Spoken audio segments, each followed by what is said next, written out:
Ya, assalamualaikum warahmatullahi wabarakatuh. Berjumpa lagi dengan Ime Tutorial. Oke, pada kesempatan ini ya, saya akan membahas soal ujian mandiri Universitas ITB ya. Untuk ITB, untuk matematika dasar berkaitan dengan persamaan kuadrat. Nah, ini adalah untuk soal ujian mandiri ya, yang dilakukan oleh ITB dalam menerima mahasiswa baru. Oke, nanti kita bahas satu soal ya, satu soal agar kalian bisa mengerjakan soal yang model seperti ini. Oke, nah langsung saja ya, kita lihat dulu soalnya. Nah, ini soalnya tentang persamaan kuadrat ya. Oke, coba kita baca dulu. Diketahui akar-akar persamaan kuadrat 2x kuadrat dikurangi mx dikurangi 2 sama dengan 0 adalah ini, x1 dan x2. Jika x1 kuadrat dikurangi 2x1 x2 ditambah x2 kuadrat sama dengan minus 2m, nilai dari m adalah, oke, ini pilihannya ada min 8, min 4, 0, 4, 8. Oke. Nah, sekarang coba kita lihat dulu untuk materinya dulu ya. Ini tentang persamaan kuadrat dan akar-akar.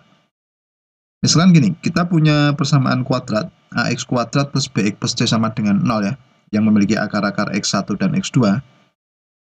Maka jumlah akar-akar, berarti kan x1 ditambah x2 ya. Ingat rumusnya itu kan min b per a, gitu ya. Ingat ya, ini untuk materi SMA ya.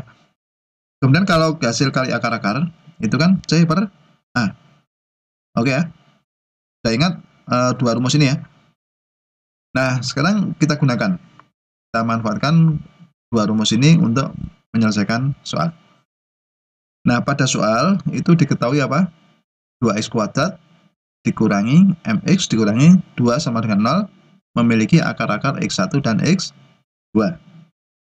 Nah, sekarang coba dari sini kita perlu apa? Dari persamaan ini. A-nya sama dengan 2 ya, gitu kan? Kan ada ABC gitu ya.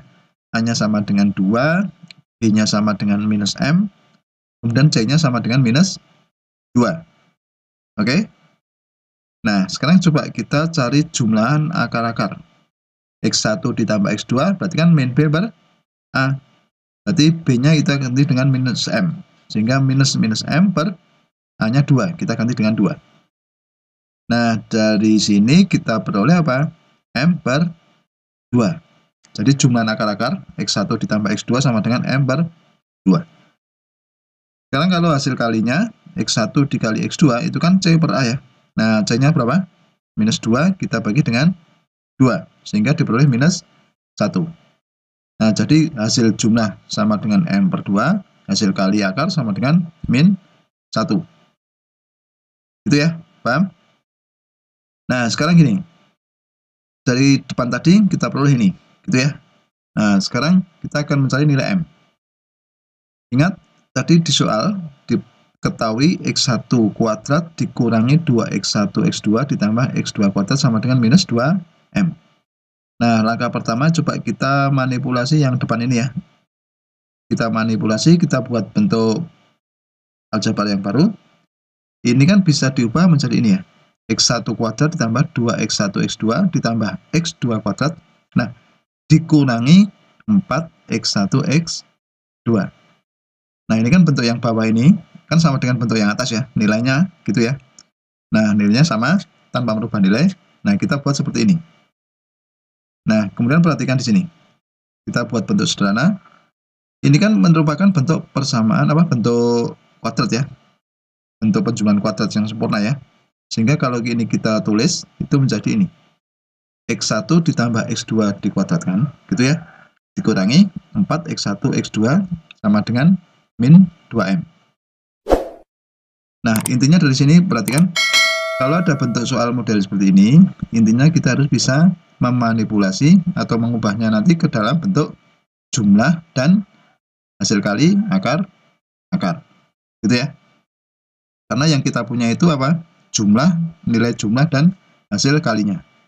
Nah, jadi beberapa pun bentuk aljabar yang model akar-akar, bentuk operasi akar-akar, itu paling tidak kita harus bisa mengubahnya ke bentuk jumlah dan hasil kali. Gitu ya. Nah, setelah menjadi bentuk ini, kan kita punya X1 ditambah X2 sama dengan M per 2 gitu ya. X1 dikali X2 sama dengan minus 1. Sekarang kita tinggal masukkan angkanya saja menjadi M per 2 dikuadratkan gitu ya untuk jumlahnya. Kemudian yang hasil kali kan min 1 ya, berarti min 4 dikali min 1. Kalau kita hitung, ini menjadi M kuadrat per 4 gitu ya, ditambah 4 ditambah 2M. Ini pindah ke ruas kiri menjadi plus 2M sama dengan 0 gitu ya. Kalau kita kalikan 4 semua ini ya, kalau kita kalikan 4 ruas kiri dan ruas kanan, maka menjadi apa? M kuadrat ditambah 8M ditambah 16 sama dengan 0. Nah, jadi kalau ini kita mencari nilai M, berarti kita faktorkan ya, dari M kuadrat plus 8M plus 16, itu kalau kita faktorkan, itu menjadi M plus 4 dikuadratkan. Ya, sehingga menjadi M plus 4 dikuadratkan sama dengan 0, dan kita peroleh M-nya itu sama dengan minus 4. Gitu ya. Nah, jadi kesimpulannya apa? Nilai M yang kita peroleh itu adalah minus 4. Oke, nah jadi jawaban yang benar pilihan B. Gitu, mudah dipahami ya. Oke, ya demikianlah tutorial tentang soal mandiri ITB ya. Semoga bermanfaat dan jangan lupa tunggu tutorial berikutnya.